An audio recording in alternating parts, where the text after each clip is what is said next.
All right. Good morning, everybody. Thanks for coming. As Janet mentioned, I'm C2ES Senior Fellow Kyle Ahrens. As Janet also mentioned, C2ES and before that, Pew Center on Global Climate Change, we've been interested in carbon pricing for years. But the reason why we've chosen today to have a special focus on it is that we are less than 2 weeks away from EPA releasing its proposed carbon pollution standards for existing power plants. And we are hopeful that those standards allow for states to use carbon pricing as a way to implement this carbon pollution standard. So my panel will be talking about that specifically. How can carbon pricing be used to reduce emissions in the power sector to comply with EPA's upcoming guidelines? So to add some context to the upcoming panel, I'd like to spend just a couple minutes talking about EPA's upcoming regulation. And if a couple minutes isn't enough for you, as I probably won't be, we have plenty of material on the C2ES website and some reports in the back. So EPA is using its authority under Section 111D of the Clean Air Act to propose guidelines, and the proposal is what we're expecting on June 2nd. So the key is this Clean Air Act Section 111D. And at its core, this section of the Clean Air Act sets up a procedure for states to set and implement performance standards to reduce greenhouse gas emissions from existing power plants. So one question is, if it's the states that are setting and implementing standards, why are we so interested in what EPA is doing? Well, the reason for that is in EPA's guidelines, it's going to set a threshold and say, states, you're going to send us these proposals for how you're going to reduce emissions. If we think that these proposed plans are too weak or we don't trust that you're going to get the reductions that you're claiming, EPA can reject those plans. So even though on a theoretical legal basis, the states are setting the standard, it's up to EPA to approve or reject them. So really EPA does have quite a bit of authority here. So in that authority, EPA has to answer two critical questions in its upcoming guidelines. One is, how strict is the standard going to be?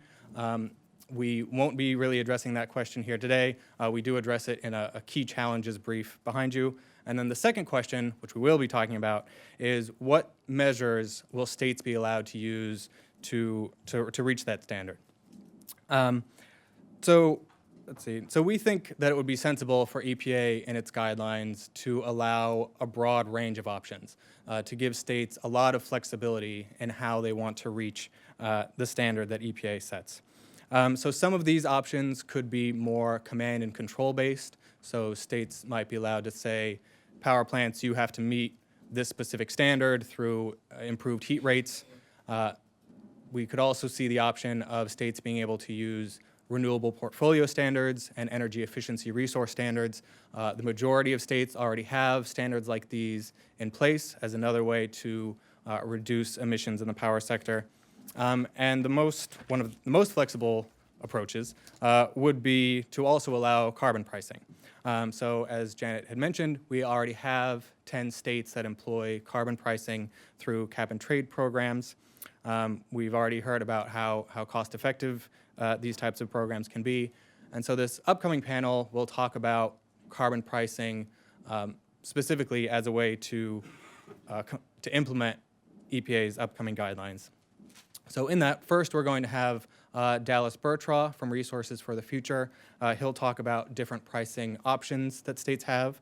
After Dallas, we'll have David Bookbinder of Element 6 Consulting. He'll talk about carbon tax specifically as a way to implement EPA's guidelines. After David, we'll have Brian Turner of the California Public Utilities Commission. He'll talk about his state's experience with carbon pricing through its cap and trade program and some challenges that California faces as it seeks to integrate its existing programs with EPA's guidelines. And then finally, we'll have John Brecky of Great River Energy. He'll talk about a proposal to put a price on carbon at the grid operator level to drive a shift from coal to lower emitting sources. And as with Janet's panel, we'll have plenty of time at the end for questions, so please hold any questions until that. And with that, I'd like to turn it over to Dallas Burtraw.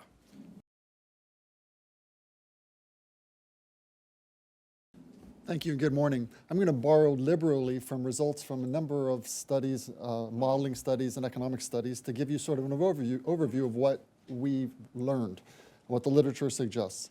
First of all, there has been the notion that somehow the Clean Air Act was the minor leagues after the failure to pass comprehensive legislation in 2010. But there's reasons to think that emission reductions under the Clean Air Act could be as great as would have been achieved under the Waxman-Markey legislation. Secondly, regulations under the Clean Air Act could be cost effective, and there's a variety of ways that that could take shape. Cost effective in quotes. That is cost effective for the set of sources that are regulated, specifically here. And what's special about the approaches under the Clean Air Act that I'm going to discuss is that there's a variety of pathways in which outcomes could be achieved with choices to be made by the states and the EPA. In this sense, economic ideas are really having a field day in that they've infused the way the conversation has taken shape among the federal agencies and with the states and among the non-governmental organizations that are participated. So what remains to be seen is whether it can actually play out. Page down. Okay, so first of all, I want to draw your attention to the fact that there are multiple criteria in the statute and in precedent for implementing regulations under Section 111. First of all, every regulation that's been implemented under 111 for both new and existing sources has taken, the precedent here has been it's an emissions rate standard. That is something like tons per megawatt hour. But the statute itself calls out specifically emissions as a target and costs. And when an economist sees those words side by side, one thinks cost effectiveness. The statute also calls out other environmental outcomes, so other effect it has on emissions of other pollutants. And the states may consider the remaining useful life of facilities in putting together their plans, which gives states the prerogative to consider distributional outcomes. So one thing that we've learned from the research so far is that as you move to be perhaps more stringent along any one of these criterion, you don't necessarily move to be more stringent along the other criterion. Decreasing emissions rates may not necessarily decrease emissions and vice versa. So there's going to have to be a program design that will balance these multiple criteria. But these multiple criteria are really an opening. It's an opening for the flexibility that's being handed to the states and to find a variety of ways to comply with what the EPA guidelines are hopefully going to articulate. So they indicate several cost-effective paths. First, as I mentioned already, an emissions rate approach. This is an intensity standard, something like tons per megawatt hour. And the key thing to note about this is, though it's a mouthful to say an emissions rate tradable performance standard, but this approach is not new. In fact, the first major experiment in incentive-based regulation under the Clean Air Act was the phase-out of lead from gasoline in the 1980s. This approach was widely popular with industry, is asserted to have saved hundreds of millions of dollars, and the EPA knows how to do this kind of an approach. Or the EPA might stick with precedent and do a tons per megawatt hour approach, but then do modeling to say what is going to be the electric generation in any given state or region, and multiply these two numbers together, tons per megawatt hour times megawatt hours, to end up with tons. And in that way come up with a budget, emissions budget, that's handed to the states, and then give states the flexibility to meet this budget any way you see fit. Or they might invite the states to do that kind of modeling and submit a plan back based around that. This approach also is not new. This is just how the NOx trading program in 19 Northeast states was put together, and interstate trading was an option provided by the EPA, and every state chose to embrace that option because they would save so much money in doing so. Or a third approach that's widely popular is to do what states have already been doing, many states have been doing for decades, which is really integrated resource planning or a portfolio planning approach, where they think through the investments they want to incentivize in renewable energy, energy efficiency, and taking advantage of secular trends and the shift towards greater use of natural gas in some parts of the country, et cetera. So to an economist, and there was a lot of economic thinking going on in this room this morning, a key thing that differentiates these three approaches is, first of all, a thing in common of them, especially the first two, is that it creates a new constraint which makes something scarce and creates an asset value. And then a key way to differentiate these approaches and think about them analytically is that each design implies an assignment of that asset value in a different way to a different party within the economy. So let's take a look at what the outcomes might be. So we're going to look at 4 policies that assign these asset values differently. One is an emissions fee or cap and trade with a revenue-raising auction, as Adele and Aparna have already been talking about. In this case, the asset value is going to the government. And what the government decides to do with that is going to be critical to distributional and efficiency outcomes. Or they might introduce a constraint that's an emissions rate performance standard, which is really kind of 2 policies in one.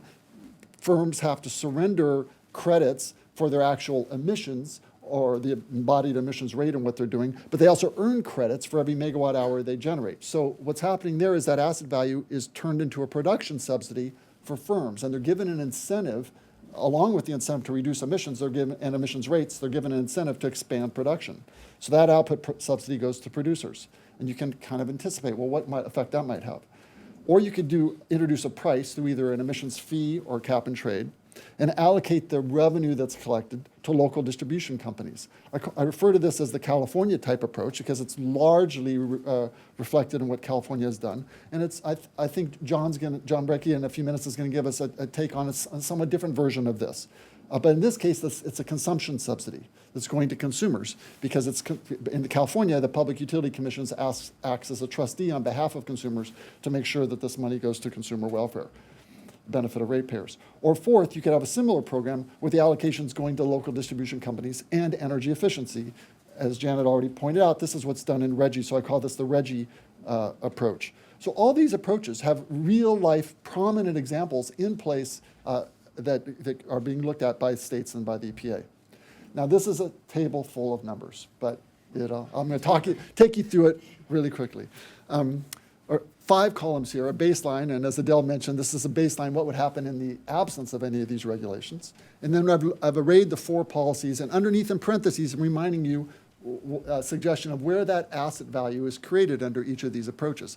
And to grasp for some level of stringency, what we're holding constant in these different scenarios is a 400 million short ton reduction from baseline. That's 19% of emissions in the electricity sector to be achieved by 2020, and then it increases on up through 2600 and something through 2035. So the CO2 emission reductions are held constant in each of these scenarios. And first, let's look at what happens with marginal abatement cost. Well, I don't circle the tax here because I really want to compare to that. Economists would feel that the tax would be most cost effective because it would increase electricity prices and give households a signal to buy more efficient air conditioners, et cetera. It also creates revenue that might be used by the government to reduce other taxes, and I'm not going to get into any kind of modeling or discussion of that, but keep that in mind.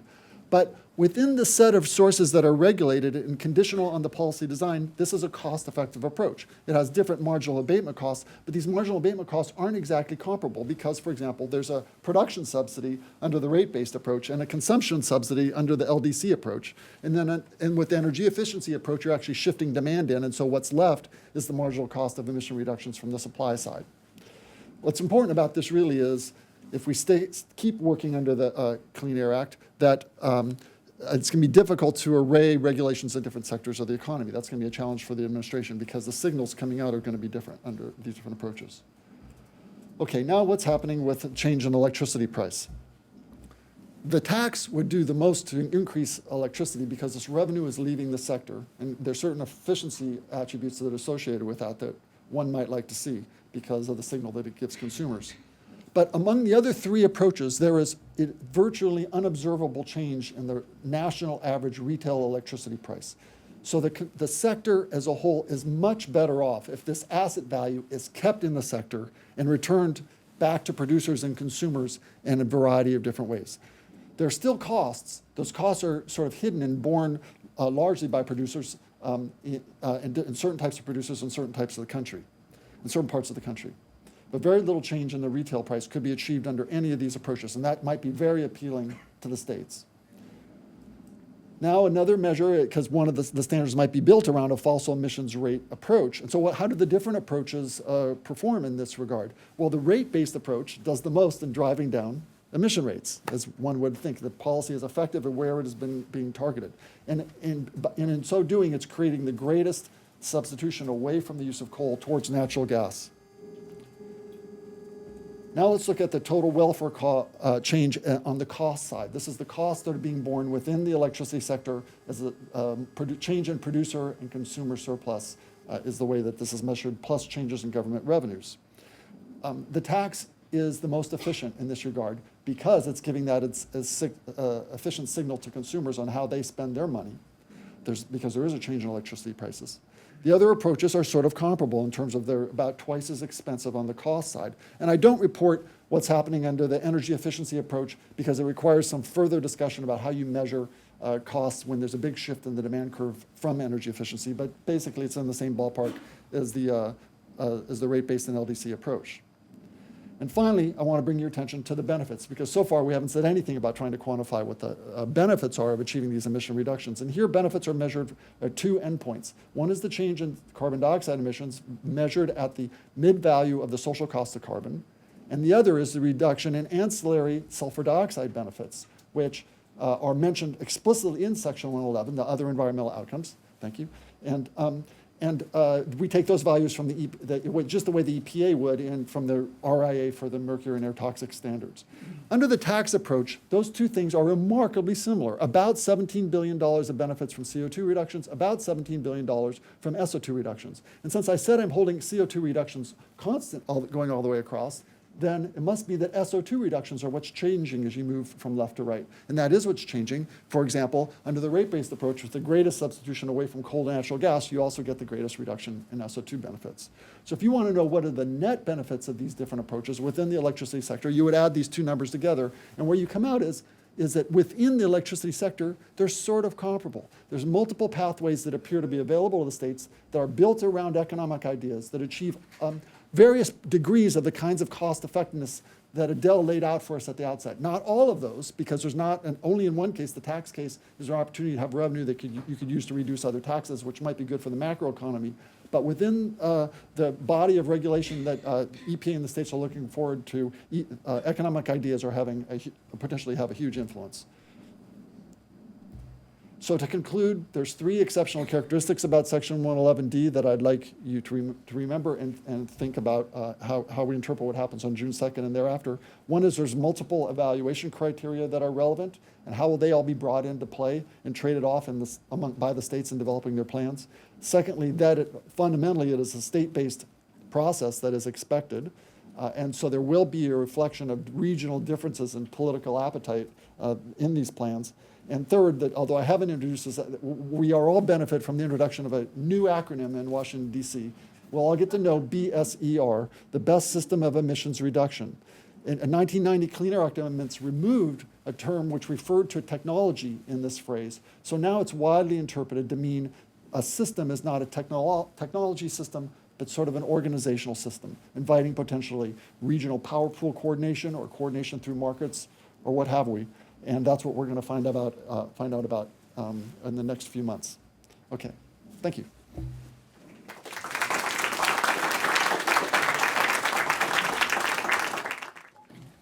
Hi, good morning. My name is David Bookbinder, and I am not an economist. I'm here to talk about the legal issues and some of the political ones about 111D and state pricing. Just one quick observation as we go from thinking about a federal carbon tax to a state carbon tax, or vice versa. There's only going to be a federal carbon tax in the United States when Congress is A, broke, and B, everything else is a worse alternative. Seriously, you will not get a carbon tax until Congress needs the revenue and every other revenue source is even less palatable than a carbon tax. On the spending side of a federal carbon tax, when we're looking at the sort of numbers that Adele was putting up there before of $100 billion, $200 billion a year, you will see an epic food fight, the likes of which has not rocked Congress in decades. It's not going to be a polite discussion about redistribution. It's not going to be a polite discussion about how do we deal with the lowest quintile or the highest quintile. It is going to be a no-holds-barred brawl over the biggest pots of new money Congress has seen in decades. Okay, with that in mind, the goal of a state carbon tax, as far as I can tell, is how do we give Congress an example so that when and if those circumstances come to pass, Congress can actually look around and say, hey, for God's sakes, these states have done it and it's worked here. It's not an impossible thing for us to achieve. So how do we, on a state level, take the kind of square peg of a carbon tax and put it into the round hole of the Clean Air Act? And what's more, it's a very small and not very well understood round hole. It is 111D is perhaps the most desperately obscure Clean Air Act provision I've ever dealt with, and I've been doing the Clean Air Act for 20 some odd years. It is confusing. It is obscure. There are no legal, never a court decision on it. Only either 2 or 4 regulations have been promulgated under it, depending how you count.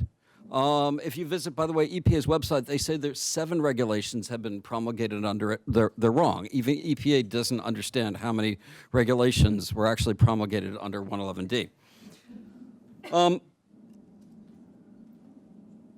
One thing I get a lot from economists and other people who think clearly and rationally is when I try to explain how the Clean Air Act and 111D works is that makes no sense. Well, yes, that's in fact, it doesn't make sense. The Clean Air Act is what it is, and trying to say, well, hold it, a tax system is a rational way of approaching it, and why are we doing these things to make it fit? The answer is because you have to. It turns out if you have a state carbon tax, state carbon taxes may have to be set at different rates. Now, it doesn't make any sense economically within the United States to have $10 a ton tax rate for carbon in Illinois and a $20 a ton rate in Oklahoma. That makes no sense. Well, if the goal of a carbon tax is to show compliance with emissions reductions mandated under Section 111, it makes perfect sense. In other words, every state is going to have different costs of reducing its carbon from its power plants. That's all we're looking at, existing power plants reducing carbon. And in a simple example, EPA says you have to reduce 10 tons of carbon in your state from your power plants. That could cost the tax rate that you would impose to get rid of 10 tons in Illinois could be entirely different than the tax rate you would impose to get rid of 10 tons in Oklahoma. So the whole scheme is going to be filled with odd little quirks like this. Okay, how does this work in practice? EPA is going to put out a document. It's called an emission guideline. By the way, that term doesn't appear anywhere in the Clean Air Act. Clean Air Act 111D just says, EPA, go set up a process for this. You got to go actually read EPA's regulations. Ooh, scary, scary, scary. The emissions guidelines are, by the way, binding. Deep in the regulations, it says no state can do anything less stringent than what we put out in our guidelines. So when you hear people talk about, oh, it's just a guideline, it's not really binding, they haven't read the regulations. All right, so how does the state do this? Well, they go to EPA and say, you've told us to get rid of 10 tons of carbon. And you've set out a regulatory mechanism for upgrading efficiency, et cetera, or whatever, but we think we can get rid of that carbon by imposing a price on it. This is what a state plan has to include. Each plan shall include emission standards and compliance schedules. Nothing about a best system of emissions reductions, nothing about standards of limitation. This is the actual words governing what states have to submit to EPA, emission standards. Ooh. EPA helpfully defines what an emission standard is. A legally enforceable regulation, blah, blah, blah. An allowable rate of emissions, establishing an allowance system. There's an interesting phrase. Or prescribing equipment specifications. Is a state tax an allowance system? I don't know. EPA is going to have to decide that a state tax is the equivalent of an allowance system, and has two ways of doing it. It's either got to change the regulation or it has to interpret it so that allowable rate of emissions, establishing an allowance system, imposing a price on emissions. We're avoiding the T word. No one wants to use the T word. So the point is they have to either change the definition to actually say this, or they have to say, we will interpret the phrase allowance system to include a state tax. Is it legal? Well, obviously, EPA can change the regulation. That's their prerogative. Can EPA avoid doing that and simply say it's okay to do a tax and we'll call it an allowance system?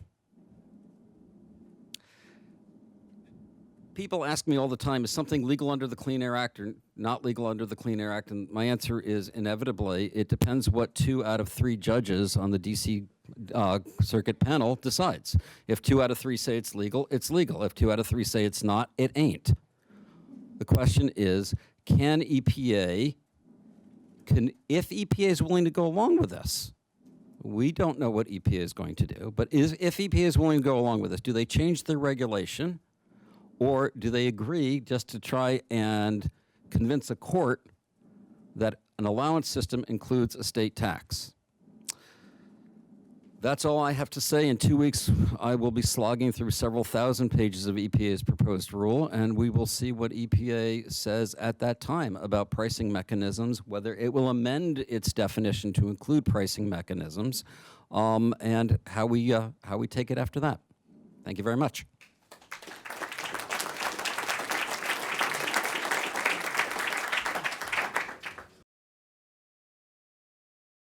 Hi, good morning, everyone. I'm Brian Turner. I'm now with the California Public Utilities Commission. I also served with the California Air Resources Board, so I've been working on our program for a while.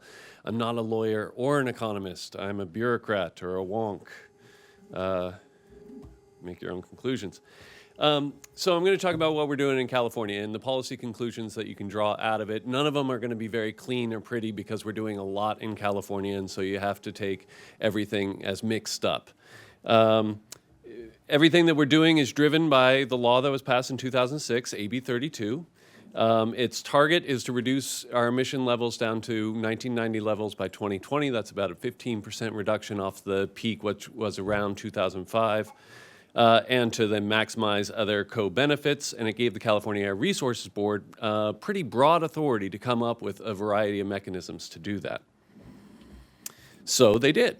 And there's a variety of programs that the Air Resources Board either promulgated themselves or uses from other agencies, including the Public Utilities Commission, to achieve the goal. So one of my points here is to point out that though I'm going to talk about pricing carbon through a cap and trade mechanism, I'm not a pricing carbon purist. I also think that there is a lot of reason to have targeted policies in other sectors because of other market failures that we've already identified today. For instance, if you look down on the your left-hand side there, advanced clean cars. That's our old rule to reduce the greenhouse gases from vehicles that then got adopted at the federal level.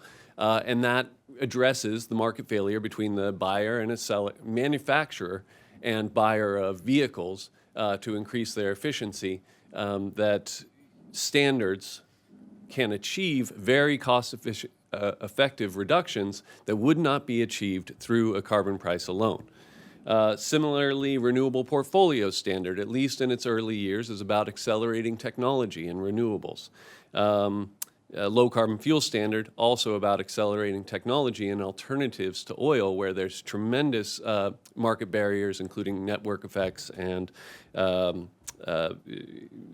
very invested industries, shall we say, in existing fuels. So these we're using all of these policies to achieve our greenhouse gas reduction. Many of them actually fall under the cap and trade program, which is an important interaction to consider because the success of these other programs reduce the carbon price under the cap and trade program. So the amount of reductions that we expect, these are all projections, that we expect to come just from the carbon price working in the economy is about a quarter of our total emission reductions that we expect. So important to keep in mind. The goals of the cap and trade program, though, are like many that we've outlined today. We believe it is a very efficient way to achieve emission reductions. It spurs innovation, and as opposed to a carbon tax, a cap and trade program provides the assurance to the policymakers and to the public that we will actually achieve the emission level that we've been mandated to do. There's a cap. There's only so many allowances in circulation. As long as people are following the law, we know that that emission level is what we're going to achieve. Very quickly on the basics, we are phasing in the program. We cover more than CO2. We cover the 6 Kyoto gases. We're phasing it in with electricity generators first, those that emit over 25,000 tons of CO2 a year, and large industrial sources, including cement and refineries and oil and gas producers. And then in next year, we'll start covering transportation fuels and natural gas that's used for residential and commercial purposes, which will be a very large expansion of the program. So we're getting our feet wet, starting it out on a smaller scale with just electricity and industry. And also important to note, we do cover imports. We're actually technically covering the importers of electricity. They need to also cover the carbon intensity of the electricity that they're importing. So the story so far, it's, even though we've been at this a while, the law was passed in 2006, cap and trade came into effect January 1st of last year, it still needs some time to really tease out many of the lessons. This is still a very young program, and like I said, we've got so many interactions of policies. I think that perhaps we'll need to wait a while for many of the lessons to come out. But let me just talk about what we are doing so far. So the cap and trade program is in effect. Any emissions from those facilities now need to be covered by allowances, and those regulated entities will start turning those in November of this year. We've had several auctions of our allowances, and I'll talk a little bit about that in a minute. We are seeing industrial firms, for instance, refineries or food processors, which is a very big industry in California, incorporating the greenhouse gas cost into their investment decisions, which is what we want to see. Allowance prices are pretty low and stable. I'll talk more about that in a second, which from a regulator perspective, I love that fact. The financial firms, the traders don't like it so much, but I personally like low, stable, boring.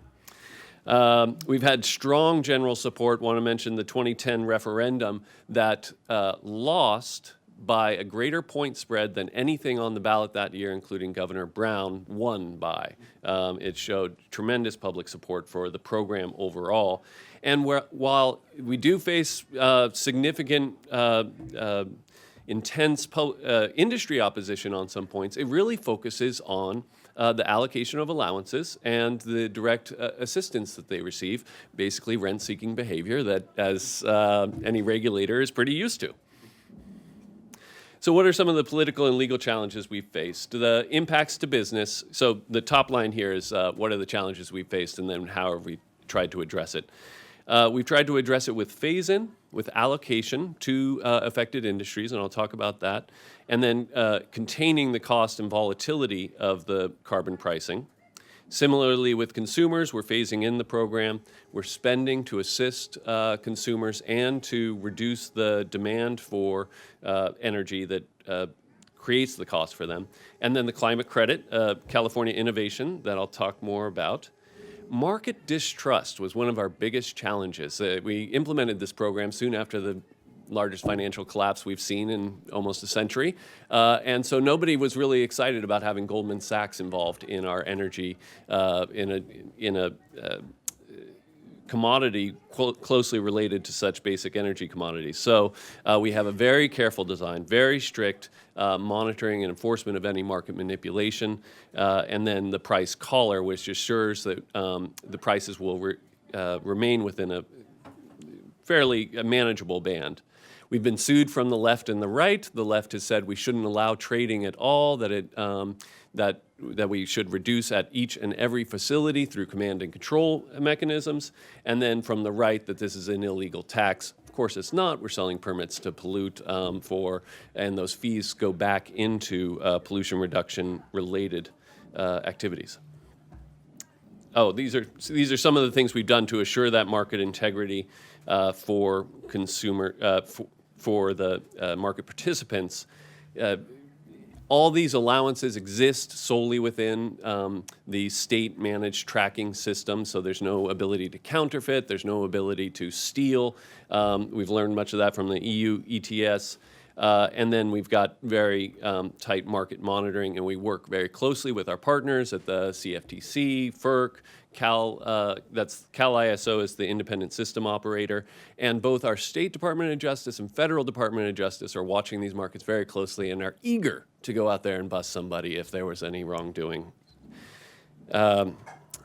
So the price containment that I mentioned, we took some of the allowances from our cap and trade program, put it into a price containment reserve. So that creates the upper limit on that price collar. It was originally set in 2013 at 3 tiers of reserve prices, $40, $45, and $50, and those will increase at 5% above inflation per year. So that upper tier will get, in real terms, higher each year. And that hasn't been tapped yet. It is available in case the auctions or the secondary market started to go too high. People know that there's available supply at these relatively reasonable prices, so that should decrease, if not eliminate, any incentive for price spikes. Industrial assistance is a very important part of what we've implemented. We've talked already about energy-intensive trade-exposed industries. So these are a few industries that if the price in California were too high and it was pretty easy to import from someplace else, they would face negative competitive pressures. So we allocate free allowances to those industries. This includes cement, oil and gas refining, glass manufacturers, food producers, that kind of thing. Okay, I'm going to shoot through this. One important thing here is the benchmark. So the amount that you get is benchmarked to the most efficient facility. The Public Utilities Commission has also instituted the various ways to return allowances to consumers. So generators receive no free allowances. They still have to pay the full carbon price, and that reflects in how we dispatch electricity. However, we give to the utilities all the value associated with the electricity with the allowances associated with the electricity that they just supplied, and that goes back to consumers in various ways. One, right now, no residents are facing carbon costs in the 3 largest utilities in California, private utilities. We have an intention to introduce a price for residential electricity in the future when we're able to implement rate reform. We just got that legislative authority recently.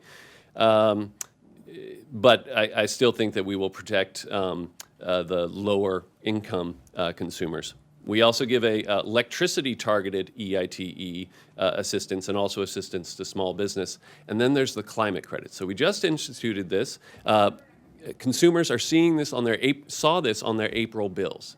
Twice a year in April and October, shoulder months when a credit will be most seen because that's when people use the least electricity, consumers receive a credit on their bill. It's the cheapest way to give it back to people. It's actually very expensive to send people a check. So it's a credit on their bill, and it varies by the utility. It will average about $35 per household. And then public benefits. So far, the state has seen $660 million. Actually, I think because we just released our auction results yesterday, that now is about $720 million that the state coffers have seen so far.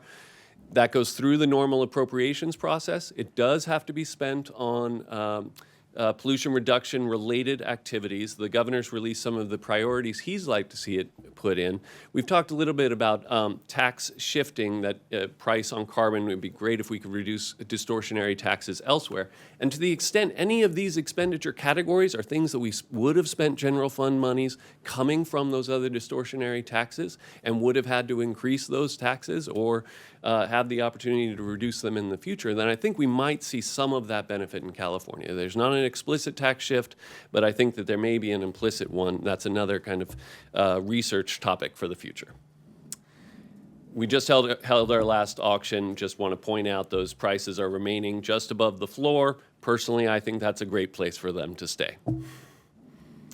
And this is just about my last slide. What's been the electricity market experience? So the California Independent System Operator, our grid operator who operates the bid stack of what facilities get dispatched, and John will be talking more about this in their proposal, does include a GHG adder.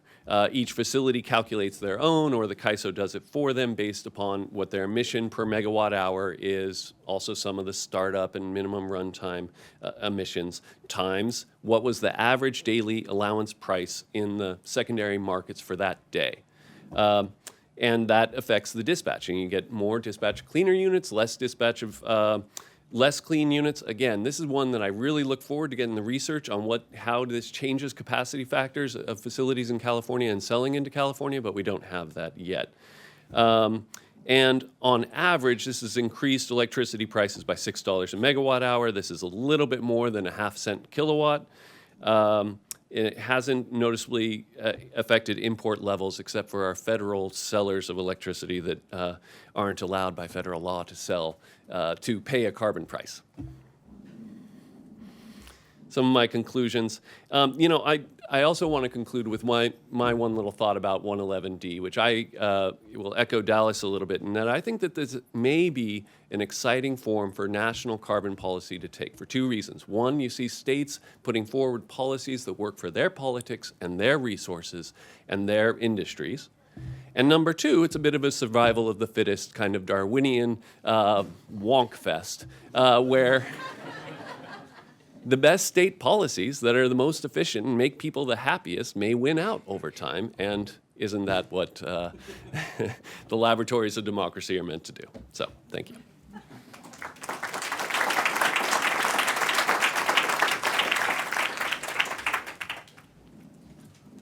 Good morning, everyone. I'm John Brecky with Great River Energy, and I'm here to talk about a proposal that we have to get organized on dealing with 111D regulations for greenhouse gas emissions at power plants.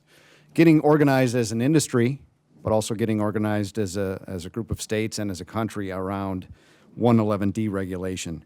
The proposal that I'll talk about today involves a carbon price, and a carbon price is a very efficient way to deal with 111D regulations in our view. But this carbon price that we propose is not a tax.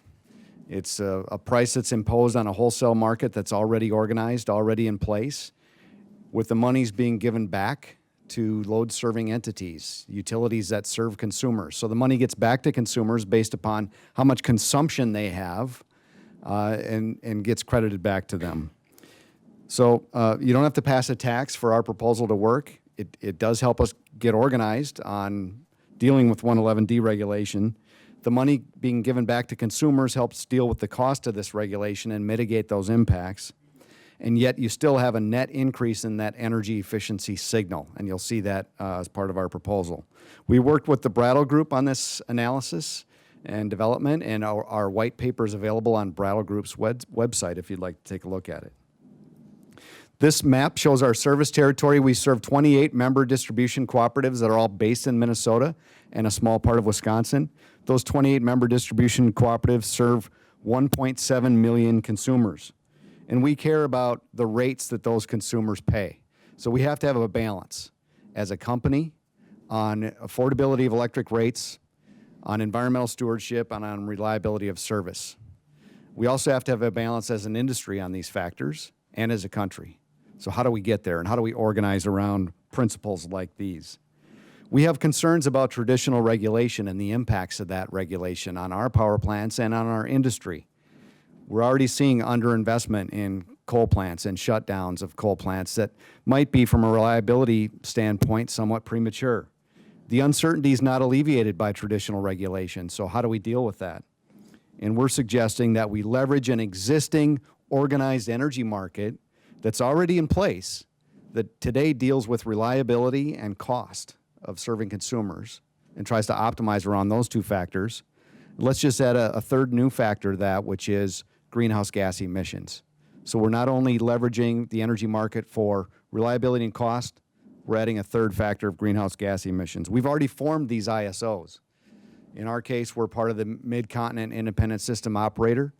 It was formed with great effort and evolved over time and has very sophisticated market design that we deal with every day. It's not a big stretch to add CO2 management to the list of duties under the ISO framework. So our concept is to establish a target for CO2 emissions for the region as a whole. So begin with the end in mind. Don't begin with the carbon price. Begin with what is the target for CO2 emissions. Now, this would be a negotiation between the ISO states and member states. There's 15 of them in MISO.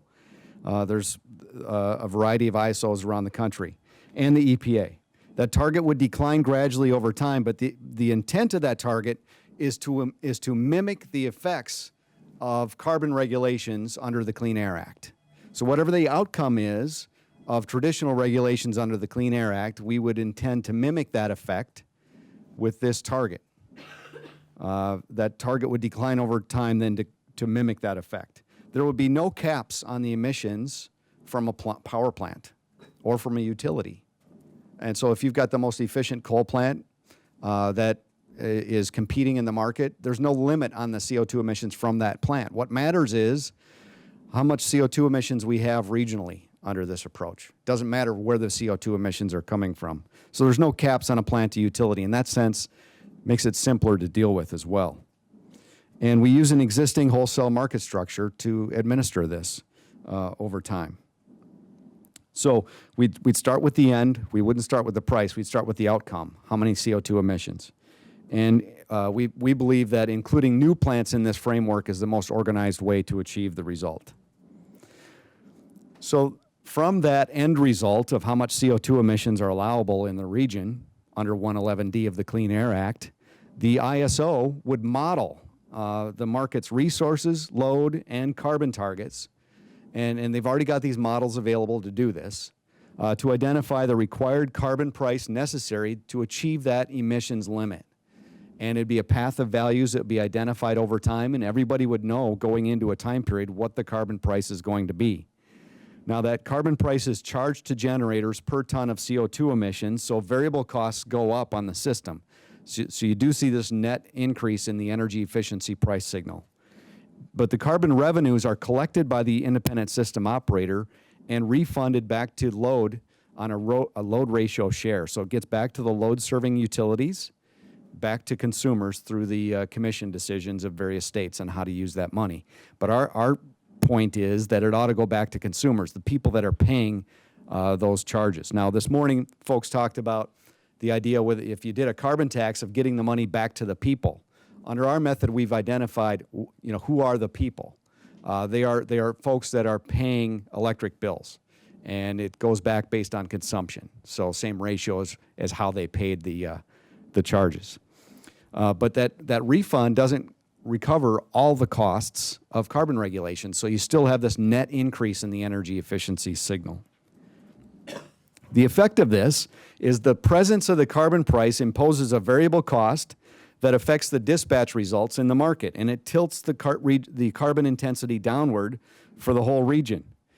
That carbon price, because you know it going into a time period and because you have a forecast of it going forward, allows a utility or another actor to make strategic decisions on investments and what they want to do with their portfolio. And so we get more organized as an industry, and we can achieve some efficiencies with that. And the results are tracked to determine if adjustments need to be made to that carbon price over time. That's the enforcement mechanism, is the carbon price. That's the way that you assure achievement of the Clean Air Act goals for carbon emissions. The advantages of this approach is that it uses an existing structure that's already organized for power markets to deal with carbon dioxide regulation. So we have a continued focus on reliability and cost. And by avoiding direct control of plant emissions, we minimize inefficiencies and cost of the regulation. We apply an efficient carbon price without flowing a tax to government. The revenues go back to the load-serving entities and to consumers, so you don't have to pass a tax. Plants can compete for space in an economic framework over the long run, and there's no limit on carbon emissions from a plant. You can benefit from events in other states. If two neighboring states have different views on carbon reductions in their state, if state A has a more aggressive reduction of carbon dioxide than state B, state A benefits because on a net basis, they'll be getting more revenues back in the carbon refunds than what they might be paying at generators. But state B also benefits because there's more room for their plants to run and to emit CO2 with a lower carbon price than would otherwise be present had state A not done anything. So you get these cross-state benefits in a regional approach that you just can't get with traditional regulation. We think that's attractive. And there's also regional influence on EPA in these negotiations and showing early action and demonstrating compliance. That's also effective. So you know, kind of wrapped in all of this, we like the idea of a carbon price because it's a very organized way to deal with regulations that are coming at us anyway. But we also like the idea of taking those revenues and giving them back to consumers based upon load ratio share, how much consumption was on the system. And as a member-owned cooperative, that's a principle that we believe in. And we've studied this with the Burtraw group and looked at different value paths of carbon dioxide emissions over time and trend lines for carbon dioxide emissions and what effect each of these might have. Burtraw looked at a 30% emissions reductions by 2035 off of a 2005 baseline. And you know, under one scenario, you start the carbon price at $5 a ton on the blue line, increase at 10% a year. The red line starts at $10 a ton, more aggressive early, and you increase at 6% a year. And then there's also a scenario that if your goal really is 2035, maybe you don't have to impose any carbon price, but you let the market know that, hey, in 2030, the carbon price is going to be $30, and it's going to escalate from there. So everybody's planning towards a 2030 year. Now, any of these alternatives get you to a reduction of 30% by 2035 and are effective. So take a look at the Burtraw materials on their website, and you'll see some more analysis of this, including annual carbon emissions under each of these price scenarios, and energy market price forecasts. You see an uplift in the energy market price with the refund back to load that gives a lot of that impact back, but you still have a net increase in that variable cost in the market. And then also looking at capacity factors for coal plants in the region. And under any of these carbon price scenarios, you see those actually go up for a while. Natural gas prices have been so low the last few years that capacity factors have been historically low the last several years. So we expect a rebound, but then eventually tailing off and probably causing some retirements in that 2030 timeframe. So that's the proposal, and what we're excited about with this proposal is it's a way to get organized as an industry on the issue of carbon regulation that is coming at us anyway, that we have to deal with anyway, that will add cost to the system. So how do we get organized on it, and how do we ensure that there's a optimization process that occurs? And the best way to get there, we think, is a market-based approach, and that we don't flow the tax revenues to government or to other programs. The tax revenues are used, the price revenues on carbon are used to offset the cost of the regulation. We look forward to the questions, and I believe the panel is next.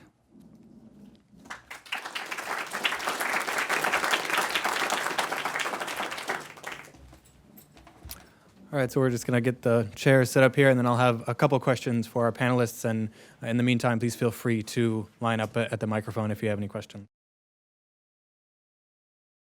In case you forgot any of our names.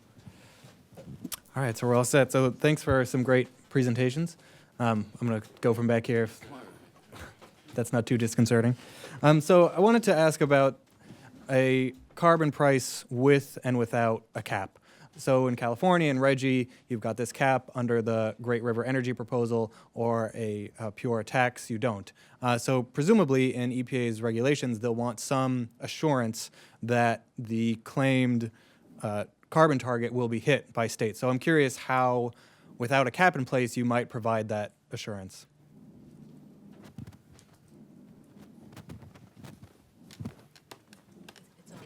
Thank you. One thing I'd like to add about your question is the intent of the carbon price under the Great River Energy proposal in our analysis with Brattle is to achieve the outcome of CO2 emissions. So it's not a social cost of carbon. It's not intended to measure, impacts of carbon dioxide. It's just we set a goal as a country on CO2 emissions, greenhouse gas emissions, and then what price is needed in the economy to achieve that target. And so the social cost of carbon question is a totally separate issue from that. I just had one thought, that is that I think that a variety of mechanisms that states will put forward don't necessarily have an overarching cap, and yet I hope, and we've been a part of many state conversations that have urged EPA to establish means to, either through modeling and put the state on the hook at the end of the day, establish that a projection based upon reasonable certainty agreed between the states and EPA that you're going to achieve that target, even if there's not this ultimate limit to every ton that comes out, as you have with a cap and trade, is still an acceptable form. I just want to say, the EPA has been dealing with state implementation plans for other pollutants for 30 years, and none of which have had a cap in them. And the process is simple. The states go into EPA and say, here's what the steps we will take. Here's our modeling to show that this will achieve the results. EPA either says yes or no. And then at the end of a given period of time, have those results been achieved or not? And if not, EPA says, okay, we need to do something else. So the lack of a cap is not something that has ever prevented EPA or the states from dealing with sulfur dioxide and hydrocarbons and VOCs and lead and everything else. Great. Let's take a question from the audience. Hi, my name is Joe Robertson. I'm with Citizens Climate Lobby, and I like that we're having a conversation where we're talking about the fact that EPA is making rules, and then there are enforcement mechanisms. And it's not necessarily EPA, agents that are going to be going into power plants to enforce the rules. There could be a lot of different enforcement options, and the states could set them. Our policy, as Scott said earlier, is a revenue-neutral carbon fee with 100% dividend to households. And one of the reasons why that policy can work is that when consumers have the money to be able to respond, they don't have to pull back from their economic activity broadly. And so we haven't really heard anything about that kind of option where the signal is being sent directly to investors, because the costs are going to be internalized. Investors are going to see their profit margins shrink over time. But in the early years, they can prepare and they can make adjustments that'll get them to an optimal trajectory for transitioning their investments. The question I have is, we hear about cap and trade being a market mechanism, but really it's a regulatory mechanism with an artificial marketplace established to help make it work. And the cap is essentially a statement of purpose. It needs to be enforced somehow. I think, isn't it possible that the right price set through some kind of tax or fee, whether it's rebated to industry or to consumers, actually a way to provide quite a lot of certainty about what's going to happen? Economic history seems to suggest that certainty exists. Consumers can't spend what they don't have. Neither can businesses. That one's for you. Yeah. Well, I agree with you that a carbon price that could be anticipated through the determination of a fee or a tax going forward would accomplish everything and perhaps more than would be accomplished through a trading system under cap and trade, a market-based trading system. Mm-hmm. And then just one quick follow-up is, we keep hearing about the social cost of carbon and the target being something like 40, 45. There are these proposals of carbon price systems that kind of level off around $45 per ton. But it seems to me like those are very low estimates, that the real cost of the market failure in carbon fuels is far higher than that, and that the fee or tax or whatever the price is should escalate for a much longer period of time. I think John Brecky nailed it when he said the EPA's goal is not to deal with social cost of carbon. EPA's goal is to say each state has to cut their pollution from existing power plants by a certain amount. That's what EPA does. And if Pennsylvania can show that it can cut that pollution by $8 a ton, that's all the charge. And in Pennsylvania, EPA is going to ask for more, and Pennsylvania isn't going to offer it. So the social cost of carbon is kind of irrelevant to this discussion. All right, next question, please. Yeah, I had a question for John Brecky. It sounds like, I actually think you have a pretty elegant solution, but the one thing I don't understand is why you're collecting money at all. Because you can just do the dispatch on a theoretical price. You know, if you have a plant that's going to charge $5 and another, but it has, say, $3 worth of carbon price added to it, then it won't get dispatched before a plant that charges $7. But you don't actually have to charge the extra carbon money. You just dispatch accordingly, and the plants will react because they're going to, try to get in the dispatch. So then you have no money. You don't have to worry about refunding because you don't have anything collected. Well, that's a very astute question. We actually started with two alternatives in our proposal. One was a shadow price on carbon that would do exactly what you said, is affect the dispatch results, but it'd be a shadow price, not a real price. And then the second alternative was a real price on carbon that would be charged to the generators, and then the revenues refunded to the load-serving entities. Under a shadow price of carbon, we didn't see the market react to what was happening in our modeling. And the way a generator makes its bids into the market and offers its services into the market, if they know the shadow price, which should be a transparent price to the market, if they know the shadow price is $10 per ton of CO2, then they can safely deduct that from their variable costs when they're making an offer into the market and basically ignore it, because they know that if their plant clears, if it gets selected by the market to operate, the price in the market must be at least $10 higher than what they're offering, because the market's going to adjust for their carbon cost impact. So it doesn't take very long for the generators to all realize what's happening, to adjust for it, and then you don't get any carbon reduction as a result. So the way to actually get a carbon reduction is to impose a real price. It doesn't work under a shadow price. Try as you might. Now there's ways that you could sort of have the market impose that, or impose more rules on what the variable cost bidding behavior is. But there's so many differences in the bidding behavior of generators that the complexity of that was really unmanageable. And so that's why we feel that for it to work, it has to be a real carbon price. Hi, I'm Cindy Burbank with the Citizens Climate Lobby in Virginia. And another question for John. Have you had feedback, or what kind of feedback would you expect from other electric utilities and from state utility commissions on your proposal? What kinds of concerns or resistance might they have, so that if we in Virginia wanted to continue conversations with our provider, Dominion, and the Corporation Commission, what would we expect? Well, nobody has told us that it won't work. So, from a market perspective, from a compliance perspective, we believe it will work, and nobody has said otherwise.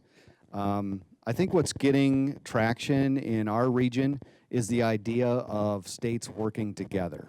So states are starting to talk with each other about regional collaboration and pooling their efforts under the Clean Air Act regulation of 111D. So that's getting a lot of attention and some traction in our part of the country, and probably around the country.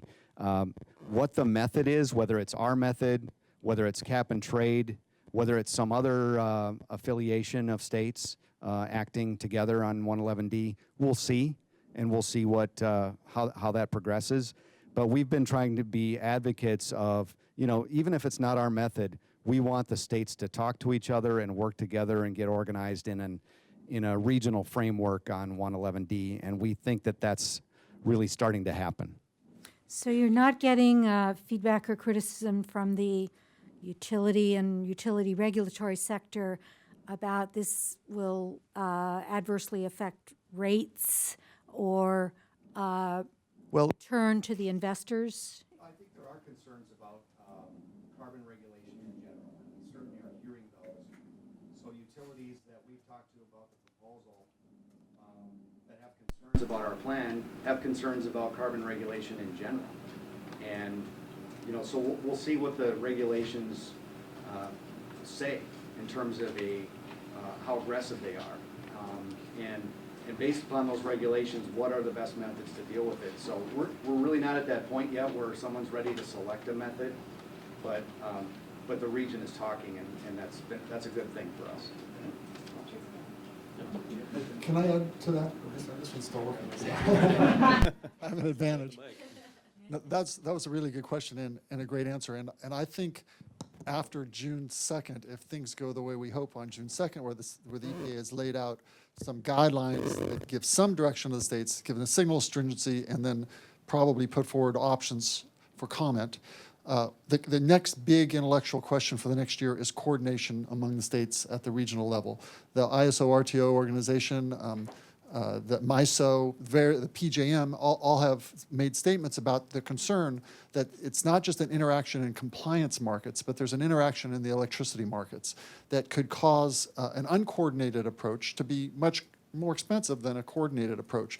So, and the slides that I put up, for example, with these various cost-effective approaches, all of which seemed candidate possibilities, there's one strong assumption there, which I might have mentioned, which is those were all assuming that every state did the same thing. But in fact, states might do different things, and there are strategic interactions, potentially, at least coordination within the power pool. And that's what's so interesting about John's proposal, is that it's looking at the fundamental organizational unit. Unfortunately, is not articulated under the Clean Air Act, but in the real world is the power pool. And so I'm hoping that we'll see over the next year development take shape on the regional level the way John says. I want to emphasize for the audience that the Great River Energy idea is the single most economically efficient way that anyone has seen of dealing with this issue. And the economics of it are terrific. It's got some political issues, and it also doesn't work in parts of the country that don't have independent system operators. But keep an eye on it, and we should all be grateful to John and his colleagues at Great River and Brattle for thinking this up. Let's move to the next question, please. Great. Truman Siemens from Green Order Clean Tech Group and also founder of the U.S. Partnership for Renewable Energy Finance. And my question's around innovation, financing for innovation, and the best policy measures to twin with the kinds of pricing policies and approaches you're talking about. Most of the actors, the players in the private sector, whether they're large corporates and strategic investors or investors in early stage innovation, clean energy, have basically said that a price on carbon, even if it were $50 a ton in 2020, doesn't motivate a big change in behavior, change in investment in next generation technologies, the kinds of things that'll bring to market commercializable next generation technologies in that time frame, the 2020, 2030. So what would you say are the best policy measures to twin with the kinds of pricing approaches we're talking about here to fix that, to address that gap and make sure that we have new solutions coming on board and scalable in the marketplace during the next decade? I got handed the mic first, but I'm going to share it because I think that there's a lot of answers to that question. The range of policies that can be applied to research, development, and deployment challenges are broad. So in California, we both focus on research and development and a lot on deployment and making sure that we've got the market transformation policies that encourage consumers to be adopting the technologies that we need to get them up the the critical path to what is it, takeoff velocity, to where they're really dominating the market. And so we identified that as a definite productive use for cap and trade monies. For instance, we're transforming the vehicle market. We're transforming several electronics and lighting markets, for instance. So that, I think, are useful policies. Okay. Yes, please. I'd say one area where we need to focus on innovation is in the use of coal, and that's going to help us have a global impact on CO2 emissions. We have 343 gigawatts of coal-fired power production in the United States. The world is adding that much new coal generation every 5 years. So we could shut down every coal plant in the United States, and 5 years from now we have the same level of CO2 emissions from coal-fired power production around the world. So what do we need to do to curb global CO2 emissions and contribute beyond our borders? One of the things we can do is innovate and bring technologies for clean coal to use in the United States and apply those technologies across the world. So as a country, we'd like to see mobilization and investment on use of clean coal and development of clean coal technologies. We think we can lead the way around the world, and by maintaining a strong coal fleet with new investment, new innovation in the United States, we can bring that to other utilities around the world. We've got a small example of that at our company. We use a dry fining patented technology to dry the coal before we burn it. We use waste heat from the power plant to do that. It has other environmental benefits. We get a 4% CO2 reduction from that at our largest power plant. Now that's significant, and it's a small step, but it's for a power plant, it's significant. We've sold that technology into China, and it's going to be applied there. So it's a small contribution, but it's an example of the kind of things that we can innovate in the United States that have a global impact. All right, we've got time for one more quick question, please.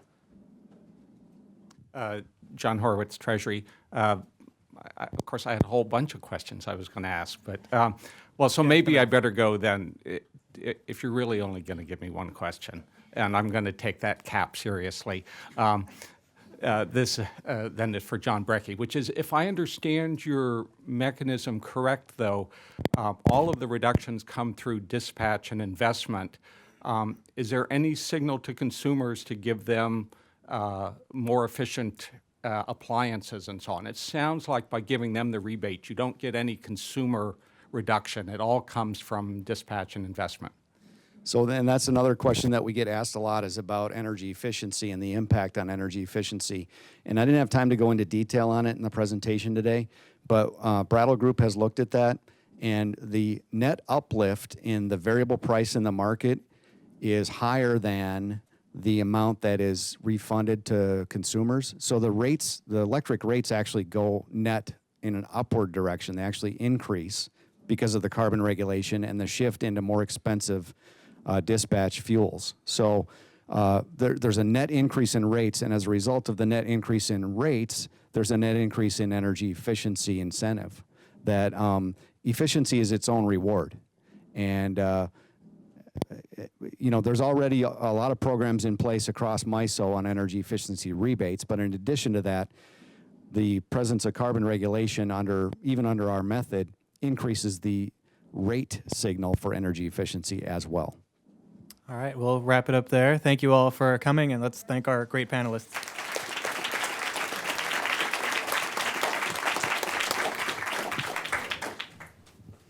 Before I let you all go here, is this still on? Okay.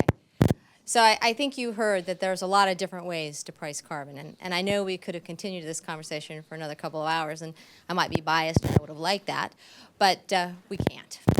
So I know our speakers would be willing to take questions, you know, either by email or you can send them to us and we can pass those along.